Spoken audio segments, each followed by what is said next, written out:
جنوبی کوریا نے شمالی کوریا کی طرف سے کیے جانے والے میزائل لانچ پر رد عمل ظاہر کرتے ہوئے کہا ہے کہ شمالی کوریا کی طرف سے کسی بھی قسم کی غلط فہمی قبل از وقت جنگ کا باعث ہو سکتی ہے۔ یہ بہت پریشان کن بات ہے، لیکن شمالی کوریا کے خلاف دفاعی اقدامات کے لیے کسی بھی دلیل کی بنیاد اس غلط فہمی پر منحصر نہیں ہونی چاہیے کہ شمالی کوریا کو روکنا ناممکن ہے، کیونکہ شمالی کوریا کو روکنا بالکل ممکن ہے۔ جنوبی کوریا کے صدر مون جے ان نے کہا ہے کہ شمالی کوریا کی اس حرکت نے پوری دنیا کے امن و امان کو خطرے میں ڈال دیا ہے۔ جنوبی کوریا امریکہ اور بین الاقوامی کمیونٹی کے پاس اس وقت شمالی کوریا پر پابندیاں عائد کرنے اور دباؤ ڈالنے کے علاوہ کوئی چارہ نہیں ہے۔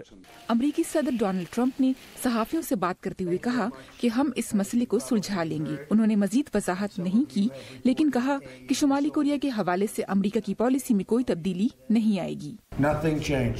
کچھ بھی نہیں بدلا ہے، ہم اس معاملے کے بارے میں بہت سنجیدہ ہیں۔ جاپان کے وزیر اعظم شنزو آبے نے اقوام متحدہ کی سیکیورٹی کونسل کا فوری اجلاس بلانے کی درخواست کی ہے۔ اس میزائل تجربے کی وجہ سے شمالی کوریا پر دباؤ بڑھے گا، لیکن وہ اپنے جوہری عزائم سے پیچھے نہیں ہٹے گا۔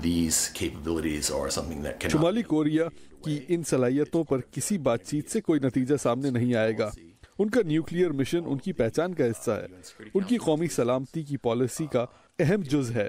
شمالی کوریا اقوام متحدہ سیکیورٹی کونسل کی طرف سے لگائی جانے والی پابندیوں کو ناجائز قرار دیتا ہے اور انہیں چیلنج کرتا ہے۔ شمالی کوریا کا کہنا ہے کہ اس کا ایٹمی پروگرام ملک کو امریکہ سے بچانے کی ایک کوشش ہے۔